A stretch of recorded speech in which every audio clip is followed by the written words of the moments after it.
via Zoom. So we don't have a piano player today. Cal is not well, so James has the show. You'll be our national anthem.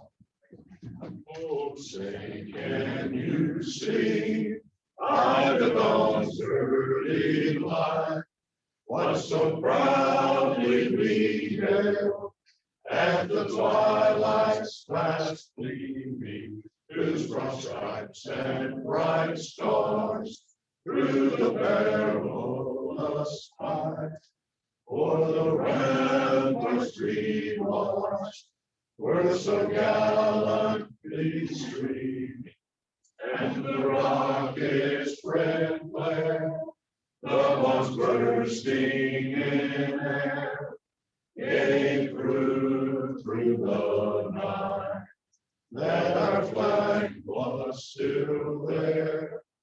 Oh, say does that star-spangled banner yet wave o'er the land of the free and the home of the brave?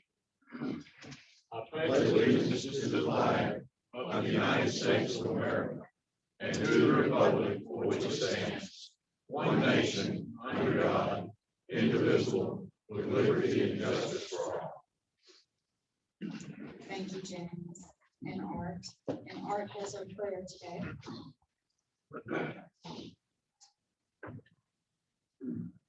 Heavenly Father, we just come before you and thank you for this time of fellowship together. We thank you for this opportunity to serve you. Lord, I just thank you for this club. This is a club of service. And Father, that's what you want us to do, to serve our fellow man. Father, I just ask right now that you would bless this food, use it to our nourishment, that you would go with us and guide and direct us in everything that we say and do so that it may bring glory and honor to your name. In Jesus' name we pray. Amen. Amen. Thank you, Art. Family of Rotary, Terry Jeffrey.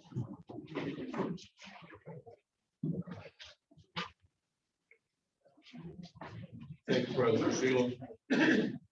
Well, I guess we don't celebrate birthdays today because we have a sum total of 0. Maybe it was a good time to be born. I don't know. Anniversaries. Greg Gregory and Vicky on October the 13th. And we have a pair on the October the 15th. That is Willis Smithman and Lana. And none other than Jenny, Logan, and Tim on October the 15th. The quiz today is how long has Jenny, Logan, and Tim been married? Anybody have any idea besides Jenny? 29 years. I'm not going to tell you because when she told me how long they had been married, I was shocked. It's been quite a while. Okay. Anyway, y'all have a great week. Thanks.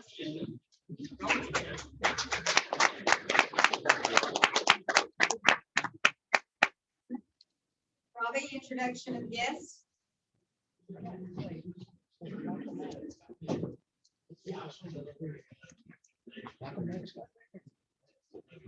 do want to take a quick opportunity to say that I was asked to do this at the last minute today, so I did not wake up this morning and choose to wear a Georgia Bulldog shirt in front of this entire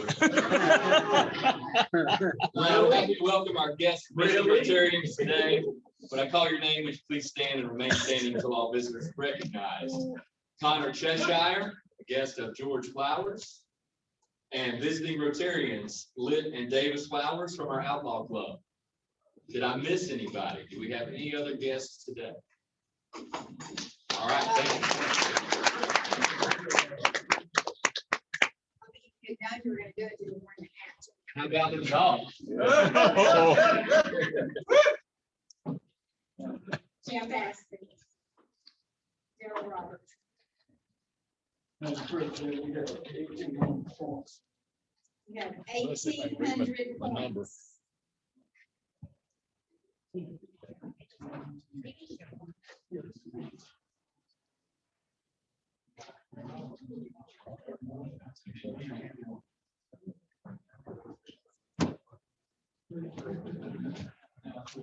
The last score, 52-43. 52-43. So they come. Uh-oh. Mr. King. 1,800 points. Oh, I don't see anybody. Exactly. I'll text you as soon as you win. They can see it on YouTube. Or somebody can. Lives Good on, hearts. living on. Kind man, kind man. Walter has an announcement for us. First of all, thank y'all very much for your generosity to our care bags for the nurses. 2 weeks from today, we'll be assembling those. We'll start around 10 a.m. that morning. So if you can come before Rotary and help us, we'll be packing 483 bags.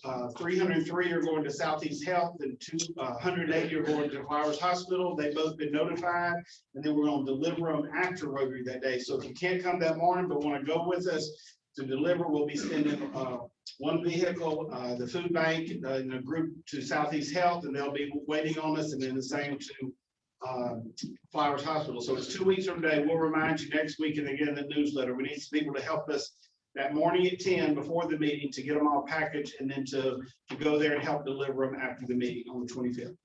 Wonderful. Thank you. Walter. On the 25th. Charles has an announcement for us also. And I can hardly wait to hear. Good afternoon. How's everybody? Good, good. Well, Purple Pinky Donuts. We asked y'all to buy donuts and you rose to the occasion like you would not believe. So far we have sold 378 boxes of donuts. So, last year we did 300. Our goal was 350. We've surpassed that. Love to get to 400. That's 22. There's sign-up sheets on your tables. If you weren't here last week, please sign up. We just need 22 to get to 400, which would have a donation amount of $75,000, which is pretty incredible. But just some logistics I want to talk to you about. Next Monday, I've got a crew that's going to go pick up the donuts, and we need some volunteers to meet us here at 8 o'clock. Love to have the Outlaw Club if y'all can come, but we just need like an hour just to sort and then to deliver. Probably out of half of those 378, well, more than half have donated them. So we're going to be going to Southeast, Flowers, fire departments, Wiregrass Hope. There are just many, many other charities that people have designated. So, but a special thanks, George Flowers, Riker back there, Catherine Maley, just fantastic. I mean, just really got out there, blew up social media, sold a lot more, and we just really, really appreciate it. So we've got that Monday. So pickup will be Monday morning. And then next Tuesday, we're going to be at the City Commission and got a proclamation that they've agreed to read for World Polio Day, which is fantastic. So President Azar and I will be there. Y'all are welcome to join us. 10 o'clock, I think, is when the commission meets. So we'd love to have you. So that's next Tuesday. And then the following Monday, the Sunday is World Polio Day, and we're going to observe it here on that Monday. We've got some great speakers. We've got some videos, and I think it'll be an exciting day to celebrate what Rotary has done for polio to eradicate it and to end it, and we're just really excited. So anyway, exciting things to come. I cannot thank you enough for the donuts. That's just amazing what this club has done. So we need 22. Let's get it. Thank y'all.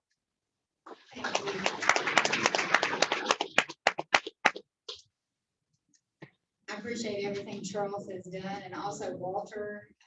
He's our social media guru, and he has done a wonderful job of getting the word out. So it's just been a pleasure to see what this club has done. And along that same line, last week, and you'll see some of the pictures on the screen in the little pre-slideshow that we have going, the dictionaries for the schools. And Charles, I'm stuck on that. George Flowers coordinated that, and he got the count, he got them ordered, he got the labels ordered, he just organized everything, and then you guys helped, and it was was like seamless operation to get the labels put in and to get the books delivered to the schools. And I noticed on our social media page that a lot of the people who worked in the school system were very happy to have that done. People that maybe were even retired had commented, "Thank you so much for doing this." So another great job. And so thank you, George, for taking care of that. All right. Next on my list is a Paul Harris Fellow. And this recognition is the Rotary Foundation's way of expressing its appreciation for a substantial contribution to its humanitarian and educational programs. To be honored as a Paul Harris Fellow, a person must contribute or have contributed in their name $1,000 to the Rotary Foundation Annual Fund, Polio Plus, for an approved grant. This award is named for Rotary's founder, Paul Harris, who was a Chicago lawyer who started Rotary International with 3 business associates in 1905. World peace and goodwill are closer today as this Rotarian becomes a Paul Harris Fellow. I'd like to ask Doug Blankenship to come forward and some very special guests that have come to help celebrate this occasion with Doug. So, while they're coming up. Okay. That's awesome. And so we have wife, son, and daughter. Daughter all the way from Auburn. Smart this event. So thank you for being here.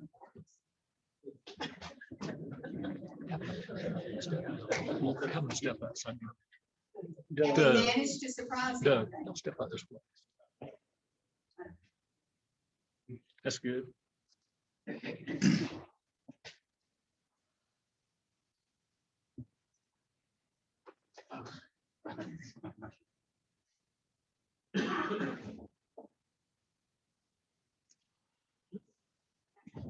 If you would pin him, his pin. And here is your signature. I have a few words to read to mark this occasion. This gift to the Rotary Foundation helps provide a better life for people across the world that Doug has never even met, which is a truly selfless action. Doug, it's gifts like these that enable the Rotary Foundation to carry out programs throughout the world and achieve changes that would have never been possible without gifts like this. And it makes a real difference toward improving living conditions, food production, better education, wider availability of treatment for sick and disabled, as well as to help create new channels for international understanding and brighter hopes for peace. In becoming a Paul Harris Fellow, Doug joins a remarkable group of people throughout the world who have been recognized for their devotion to the idea of goodwill, peace, and understanding. And that is something that you clearly share. Paul Harris said, "He who tries to find the good in others will be rewarded, for others will surely find the good in him. Of all the earth's sad and lonesome creatures, the most helpless is he who does not love his fellow man." So it's an honor to present you with those emblems of this achievement. And we congratulate you and thank you for your commitment of service in Rotary. And I would ask that you recognize him now.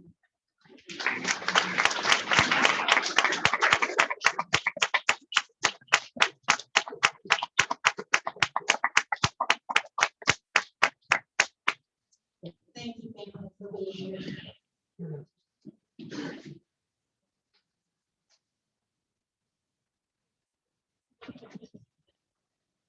You gotta stay if you can.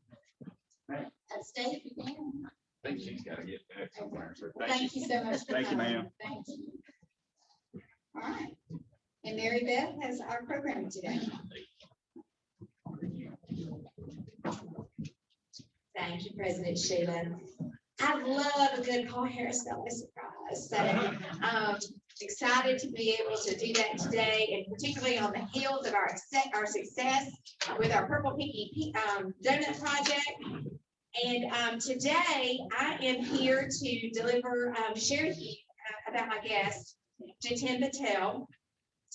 And these are his words, not mine, but he says, "Let me just say, you've never met an Indian like me, not better." So, he was born in London, England.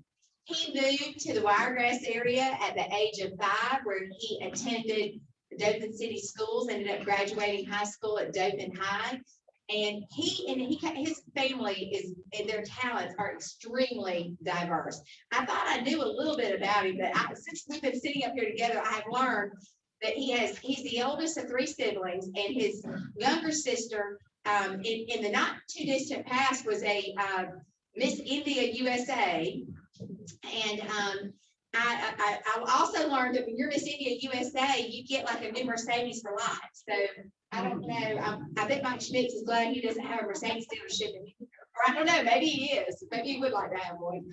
But in addition to that, Jatin and his family they're in the hotel business. They have hotels. They own gas stations. They actually have their own pharmaceutical company. And I'm sure there's probably a joke somewhere about that. I do not have it for you, but I will say that what he's here to talk to us about today is wildlife. And that's with no space, not wild space, but wildlife. And so as he is also the owner of Wiregrass Wildlife Removal. And in fact, I'll let him share more about this with you, but he is actually in the works of potentially having a reality series, kind of like Mike Rowe's Dirty Jobs, or where he would go in and they would film where he's trying to clean up infestations. If you have too many bats or too many mice or whatever it is, anyway, so he has a special guest today, and I cried War Eagle all weekend long. Wasn't hard enough, Robbie Thomas, but today we're going to have a hawk. We have a hawk with us. So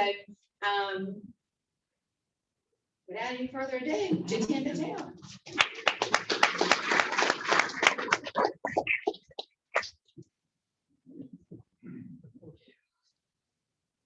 How y'all doing? I can't hear y'all. How y'all doing? We're good. Y'all never heard, you probably thought I had an Indian accent, didn't y'all? Come on, come right here. Can everybody in the back hear me? Take the mic. Is it pretty?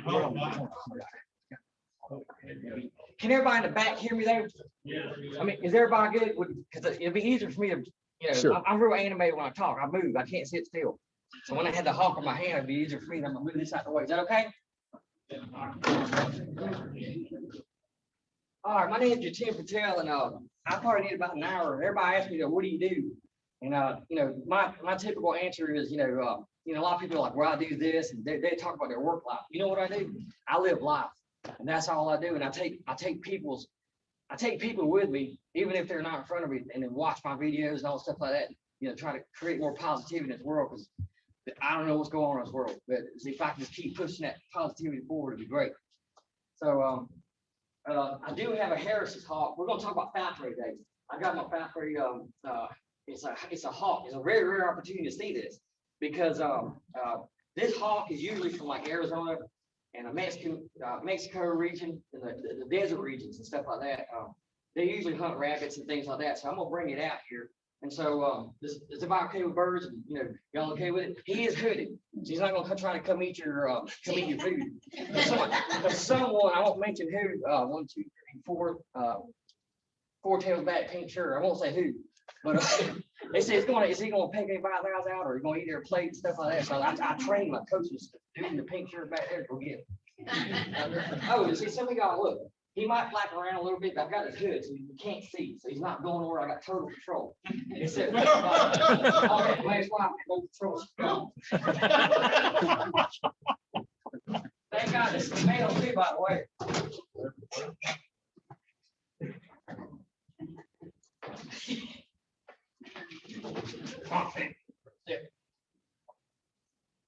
Very beautiful bird right here.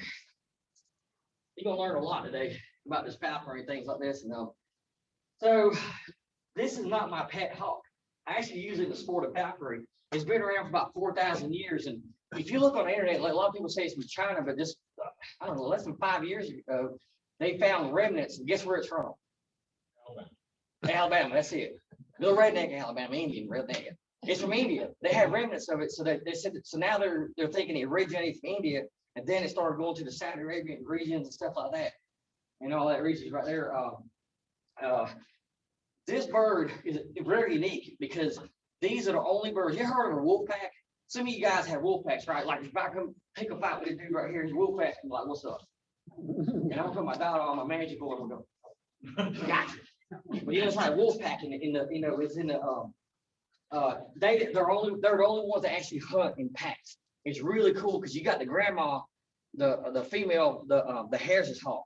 Look it on YouTube when you get a chance. Harris's hawk, and it's about National Geographic and the hunting part. It's about 3-minute video. It's really cool because they're on top of the cactus. You can see the grandma will sit there like they actually coach each other. You can actually, the most I've ever hunted these birds at one time was 10 birds at one time.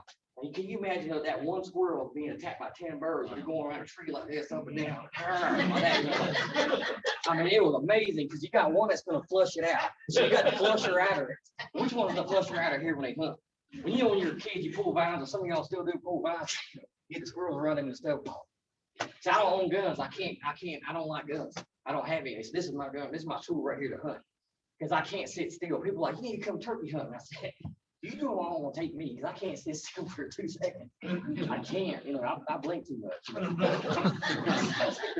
this bird right here, so you got the flusher outer. The flusher will actually go get the squirrel and start moving and stuff like that. Then you got the other brother right here come from the other angle, and it's just the most incredible thing you've ever seen. And I always take kids with me. I love kids. I do shows for these kids. I'm always around schools. I do it for free for the schools or stuff like this, you know. We go hunting because they can't sit still like me. So they're my dogs. So I tell them, hey, go pull that vine. You know, kids, you know, they don't know. So they just go sit there and pull the vine. And you get that squirrel's gonna go up there and like, what's going on down there? They hear all these noises. This bird's sitting still over here in a tree somewhere. And this is like walking a dog. You know, a lot of y'all go for walks and stuff. I go on what I call a hawk walk. I go for that. That's what I do. You know, that's my exercise. My pants about to fall down. This is hunt season now, so I've been kind of running through the woods. You know, I'm trying to get the bill a little bit. This bird, they're pretty quick. So there's a difference. There's a hawk, then you also have a falcon. And so the falcons are really, really fast. My friend holds a record right now for the stoops. They call it a stoop. Like falcons, they'll go up in the air. They'll actually go about a mile up. You can't see it.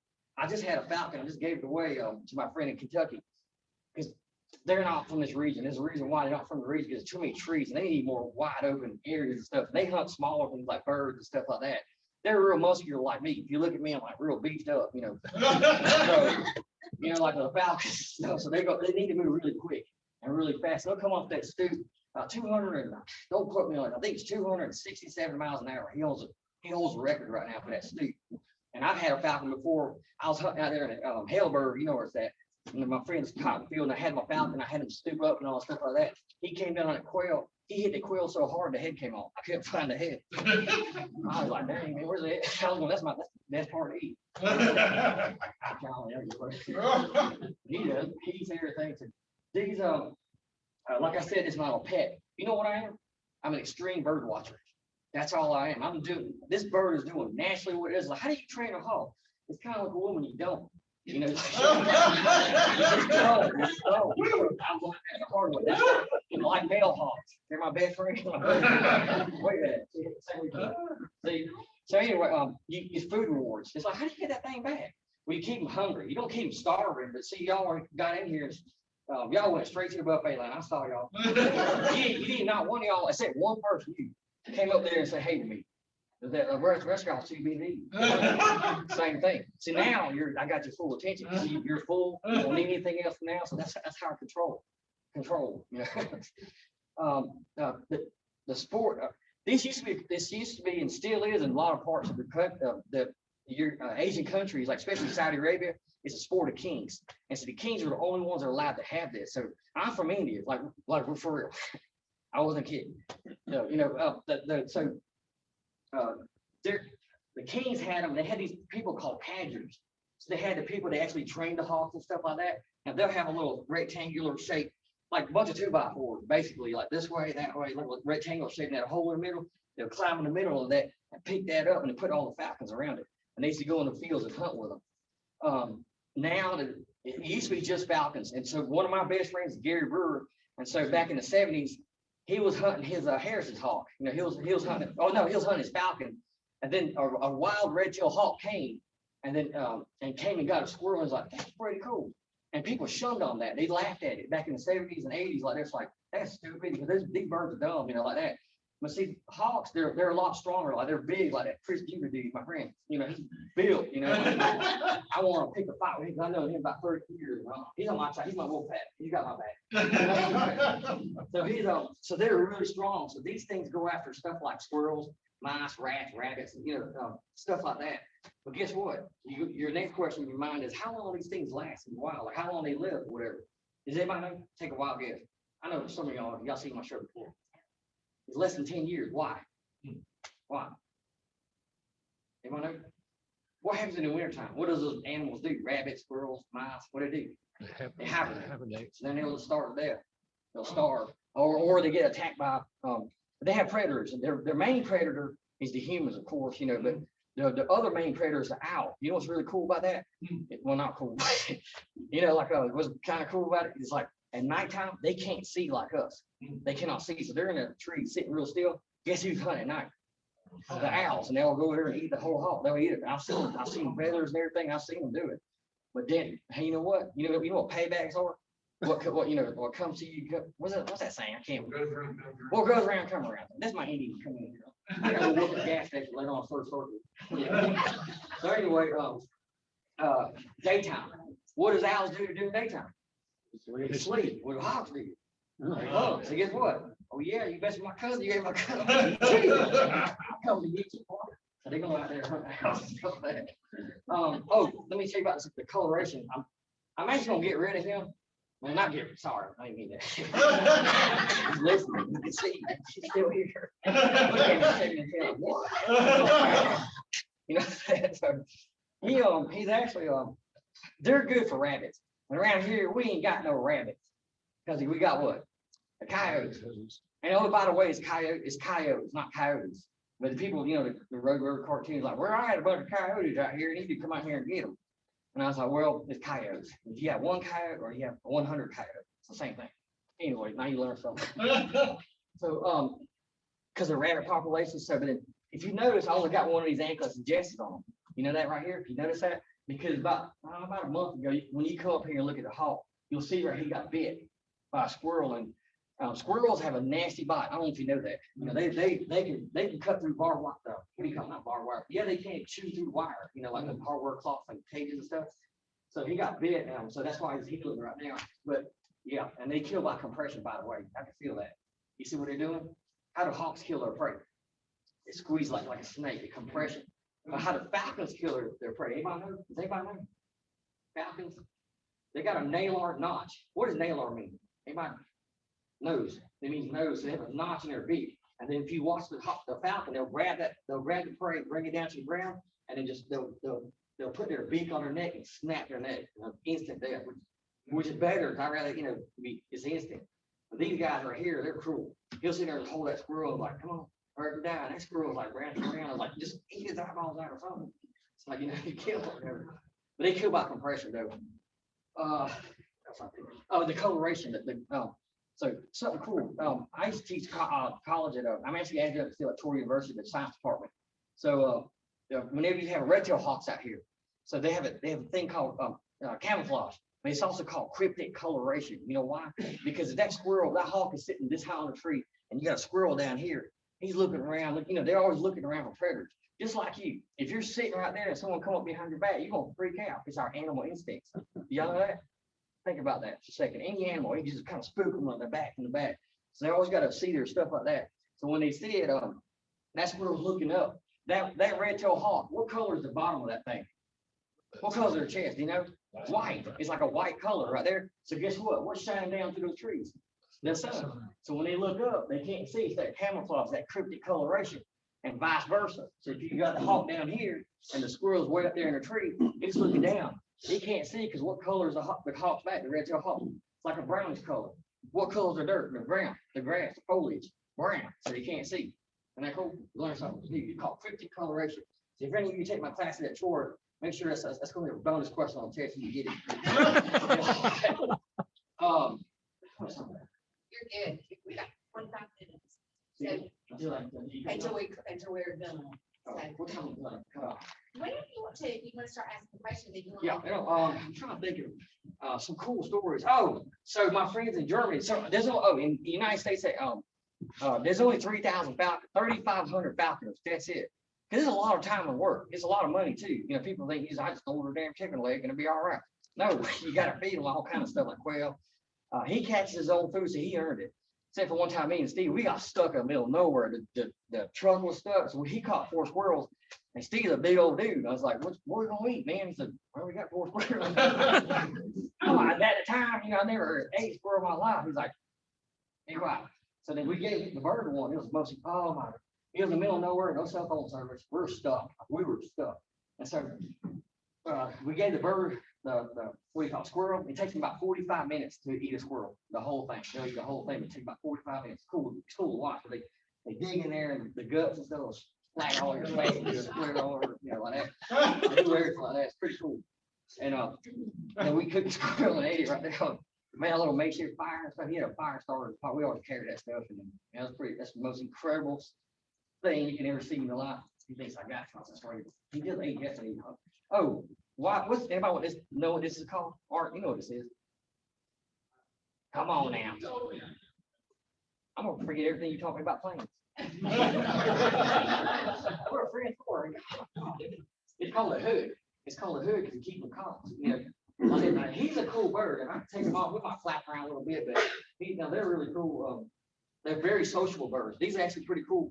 When I get home, I got a fan. If you want me to do the next show, I got all kind of animal hides, and that one's really animal. I got the cool stuff that you just don't see.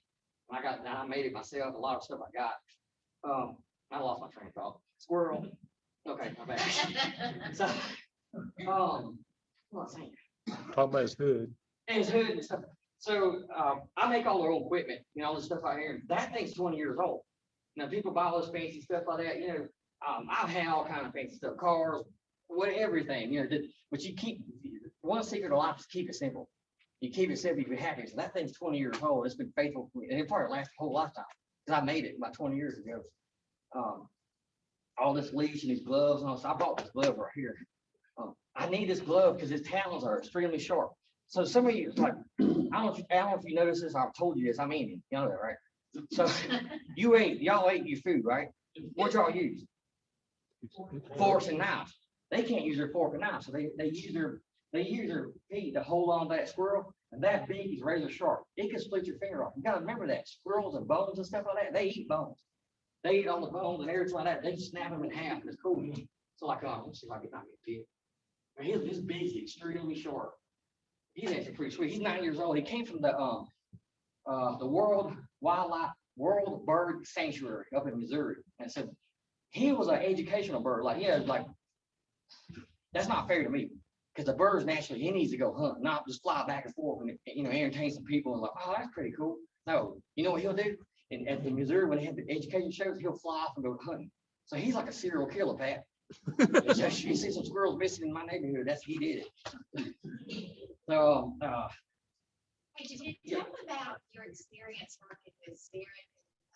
Oh, yeah. The Auburn. Yeah, about 20 years ago, I got another story. In Auburn, who's an Auburn fan here? Not too many. Who's an Alabama fan? Well, ain't too many of us today either. So I don't watch football. That's kind of go with it. And everybody's like, I see that. Like, yeah, man, that's pretty cool. So Auburn Spirit. So when they first got Spirit years ago, about 20 years ago, I was out there doing the lure, and Spirit loves them. I can go and talk my voice still to this day. He'll put me on FaceTime or whatever he's here like that, and he's like, I said, come here, boy, come on. Like that, and he'll just fly. He's got a big old muse. Like that's why I keep it in my house. I got I don't know, it's like a 10 by 10 by 12 or 13 foot muse, like a cage outside, but he usually stays in my house with me like every evening, But Spirit, I help train around that. So my next thing, I went to the first time ever to the Atlanta Falcons, stadium. I don't follow football, but I just think it'd be kind of cool. I got some cool tickets. So Went there and then the mascot is what, do you know his name? I can't remember his name. The little falcon looking thing. I guess it was a kid in there, or midget, I don't know. It was like, it was tiny. I was like, I said, dude, you gotta do me a favor. He said, what? I said, I need to get him to sit on my hand right here. He said, why? I said, because I'm a falconer. He said, no, I'm just kind of, so I got a picture. And then I told him, I said, y'all contacted me 15 years ago about flying the Falcons. And so I might be doing that too. So he's on 9 games next year. So we're having talks right now about me going out there and doing the Falcons. The Atlanta Falcons, the Falcons out there. That'd be kind of cool. Trying to think, I got so much I can tell you all. But who got questions? Because I usually get tons and tons of art. Yeah, so art, how many, that was like, what, 12, 13 years ago. Yeah, it's a while back at the Dothan Airport. So they had problems with pigeons out there. And see, pigeons, when they're poop, crap, whatever you call it, you know, they have diseases. And it's not safe for the people out there. So I actually brought my hawk several times out there and let them sit around fly. Those pigeons went boom. They let them. So a lot of people do bird abatement. I thought about doing that, but man, it's time consuming. I just rather spend time with the birds and the animals, all the other stuff I got.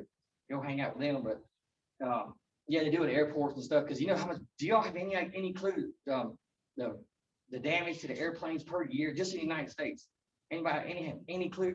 Because these pigeons and birds, when they try to take off, they get in that engine and you don't get a fire. $1 billion. 1 billion, not millions, billions. Like not billions, but $billions.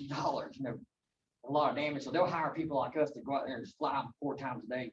Atlanta Airport wanted me, but man, I couldn't move. I had too much going on here. So my friend Stuart, he does it down there. He does it now. What's that? Yeah, sir. Okay, so I live right in the middle of Dothan, and there's some woods across the street, undeveloped lot. And I feed the birds, which means I have a huge squirrel farm and some rabbits, lots of chickens. Well, anyway, every year, at least once a year, there's a hawk couple that mates because they're baby hawks. And they hunt in my yard. So is that a once a year cycle? And like, yeah, usually the same place every year? Yeah, usually about that, unless like the hurricanes or the winds where destroy the nest, but usually they'll come in that same spot because they're territorial. Yeah, that's a good question. Territorial 1 mile. Hawks are. Eagles 20 miles, 30 miles. One area. So that's why you usually see like I said that hawk. And I saw another one. No, it's probably the same one. You just kind of move. So that gray hawk, what variety is that? How's it? Does he talk a lot like kind of like a crow? I bet you is it. I don't know. Yeah, it's probably a red shoulder hawk. Look at his shoulders next time, and look at his tail. He's black and white, like real pretty, kind of like this. Like the black and white, like with stripes.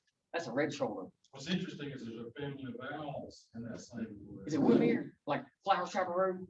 No, this is Chickasaw right in the middle of that. Oh, okay.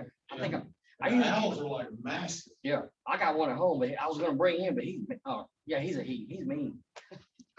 I just got him though. I haven't had him too long, so I got him right now. Oh, yes, sir. What's the relationship to the hawk and the eagle? They're totally different. Yeah, that's a good question. It's like, oh, that's a good. So falcons and hawks, if you notice right here, they're tarsus. It's called tarsus right here, and they're whatever. So they're scaly right here. They don't have the feathers all the way down, so they have a huge DNA difference too. But the hawks and owls have their feathers come all the way down to their feet. Like that, and so there is a DNA difference between them. Another thing, Germany, like if you look up eagle catching deer, some of you probably saw that video. The eagle catching deers and stuff like that. So there's friends of mine actually they have roe deer. It's called roe deer. They're about 40, 50 pounds, about that big in Germany. And they actually go hunt the eagles on those deer. They go catch them and stuff like that. It's amazing. Yeah.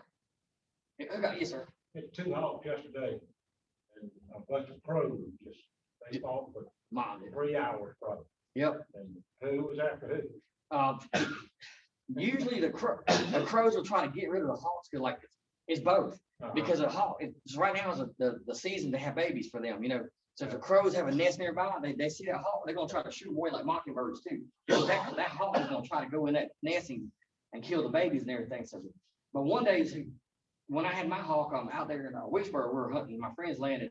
I had a good red-tailed hawk. He was cool, and it was real windy that day too. And the crows came out there. He said that he's not scared of it because he's used to me now. He's like, and the crows, guys kept trying to get the crows away, like that. wouldn't do it. So my hawk took off like, y'all know Airwolf? He took off like Airwolf like this, and he just went one little spin, them crows took off. There's about 10 of crows went. At my shop, I see them. The bluebirds fight off. They do, yeah, because of the babies. Yeah, I knew Yeah, that. because they mom them, yeah. First time I've seen them.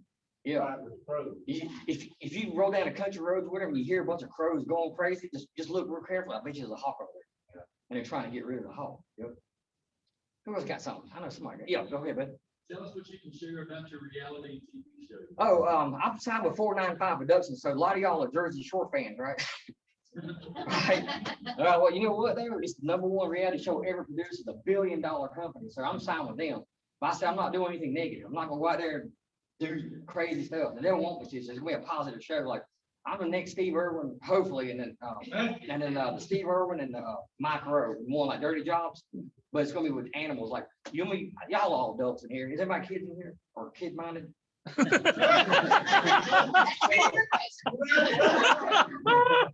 I go and tell you. So one of the stories is that they're gonna fly me to Africa or where to like work with hippos. And a lot of times y'all don't know this stuff, like the science part behind it. You have to go in there and check for tumors. They got it. I said, oh, that's cool. You take an X-ray machine. He goes, no. You put a glove on and stick it all to your shoulder, and you got to reach all the way in there and see if you got a tumor. I'm like, you want me to do that? He said, what if you crash on it? He said, we just do. You know, it'll be educational though. I don't know if you noticed rattlesnakes. So I remove a lot of rattlesnakes. I don't like killing things. I try to remove them, just go release them somewhere. I got special areas where, the game wardens and I work together. We just go release them and everything. But they can have a viral disease in their brain, and once they get it, or whatever, then it's from a fly around here, like I don't know what kind of fly, I can't remember, but they'll kill themselves. And see, a lot of y'all don't know that. They'll sit there and just bite themselves and inject themselves with poison until they die. Yep. So who else got questions? Y'all got some questions? Oh yeah. Oh, Charles. So out of all the birds you've owned, have any of them attacked you, and how did that work out? Yeah, I mean, they're like serial killers. They have to hunt. Like people are like, I want me a pet hawk. No, you don't. When you come up here, I got a scar right here. So I went to go feed the bird, nicest bird ever. And then she was nice and fat. Don't ever call a girl fat unless she's a hawk. She was nice and fat because I fed her the whole squirrel, so I thought she was okay. She was a killer. They have to go kill. They have to go kill something. So when I went to open that thing, it went bam, just lashed right on top of me. So you could never. It's like any animal. Including humans, you just can't trust them. You don't know. You don't. You'd be like the nicest person, like that person is sweet. And then next thing you know, like, so it's like you never know. That's what it is though. You just can't, it's like any animal, like a dog. You just don't, Wolfie over here, tore that girl's face off. You just don't know. You just never know. The animal instinct will come out in them. So it's food rewards though. You control them with that food though. That's the main thing. It's like that. So who else got questions? Come on now, y'all got questions. What's been one of the hardest, like, excavation jobs where you had to remove? Bats. I hate heights. Oh man, I can't even climb that chair right there. And I had to go up there at my neighbor's house, Dr. Butler. He was man, his house is big. I had to get on that 50-foot, 40-foot ladder, and I get up there and swirls. And that's my kid's 17 years old, so he don't like to hold that ladder. He's like on his phone, saying, get out the phone. I'm like, Daddy's about to go bye-bye. You're gonna have to take care of all the first stuff. So the squirrels, bats are real scary. You know why? Because the histoplasmosis, they carry the disease, but histo is like liver. And then plasmosis is the break, the cell rupture. Anyway, it kills your liver, like that. So you breathe that stuff in. So I got a bat job. They just asked me, I got 2 beavers where that's dangerous because of moccasins. And the guy's 98 years old with Hartford. He's like, get in there, boy. You can get in there, he ain't gonna do nothing to you. Just shoot them off. I'm like, I ain't shooting off a moccasin, man. They're gonna So I did a little, I'm not redneck enough to do that. I ran gas stations in the hotel my whole life. But what's that little thing where you got one pond here and the other pond, you got the pipe that goes in there? Retaining tank, I don't know, whatever.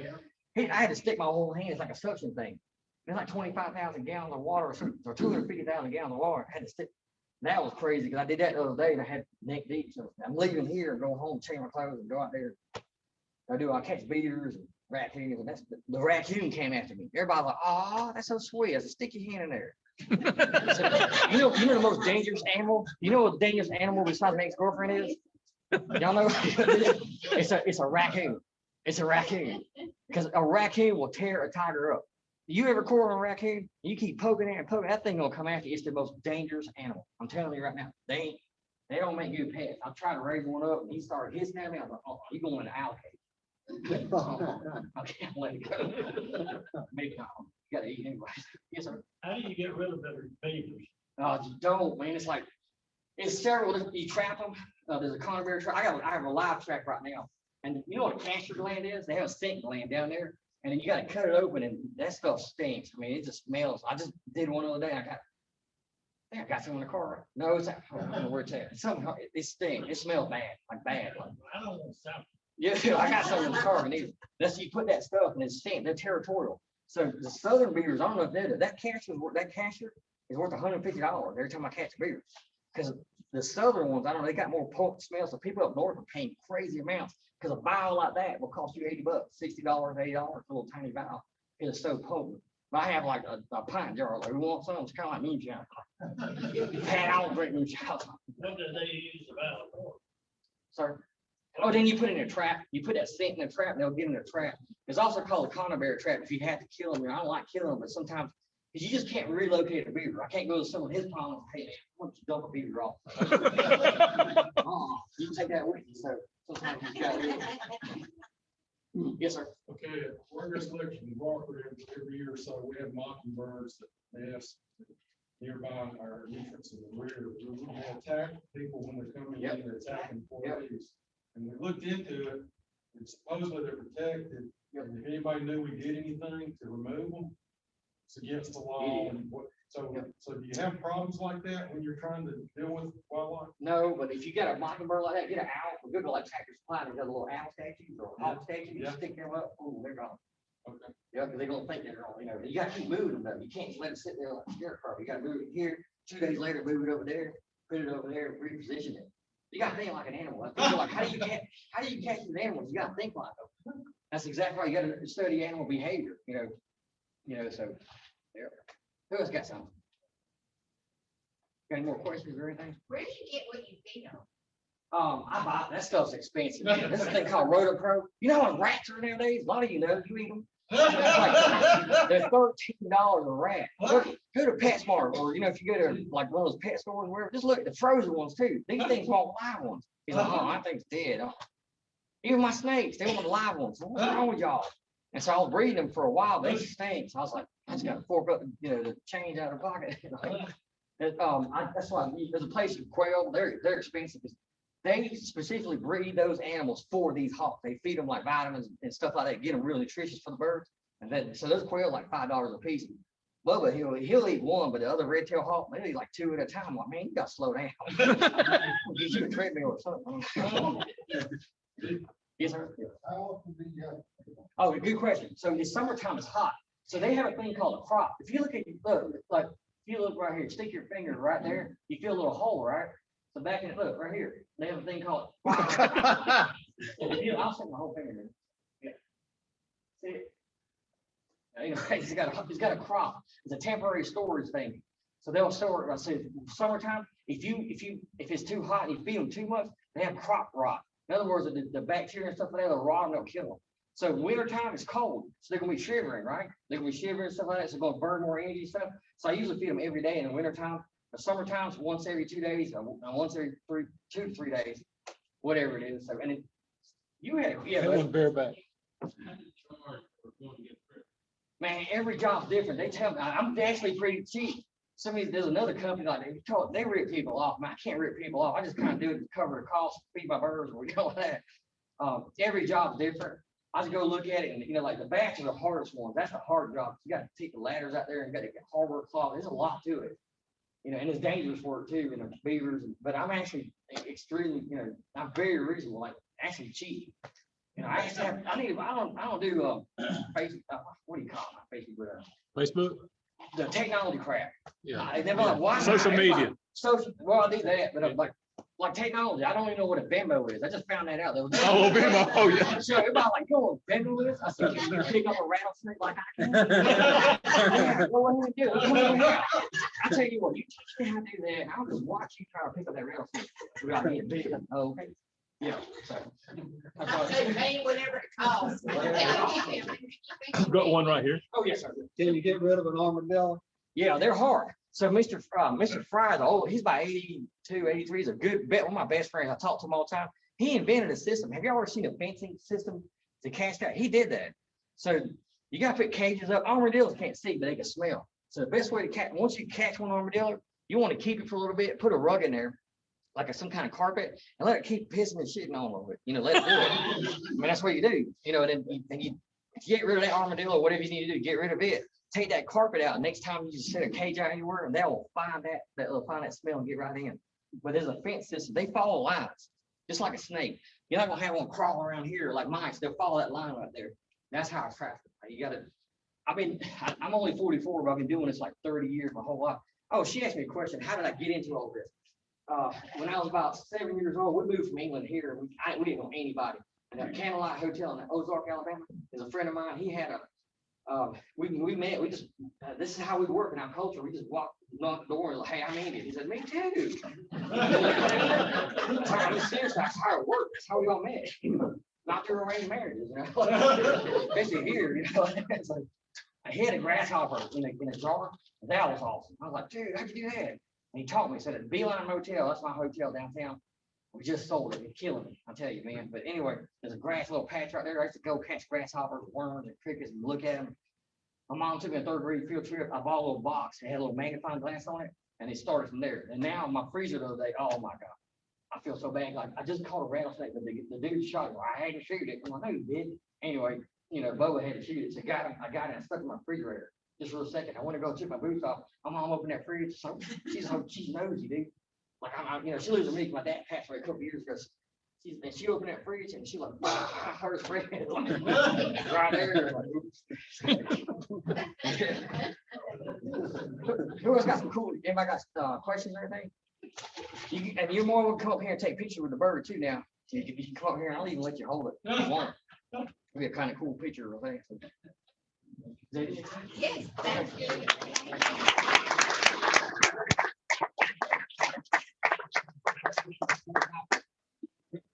Thank you, Miriam. Great program. Thank you. I'm excited about what you guys have done and accomplished with the dictionaries, with the donuts, with the beer bags. It's great to be associated with a group of people like you are. So thank you very much. All right, so next week's program will be Laura Burt with the Alabama State Games. And so we want to thank you for being here. James, thank you for taking care of me with the music today, with the pledge and everything you did. And I just appreciate you guys. So congratulations to Doug. And I think we surprised you with your family. That was all Jimmy. So, all right, let's do our 4-way test. But what we think, say, or do. Is it true? Is it fair, all concerned? Will it build goodwill and better friendships? Will it be beneficial to all concerned? Thanks for being here.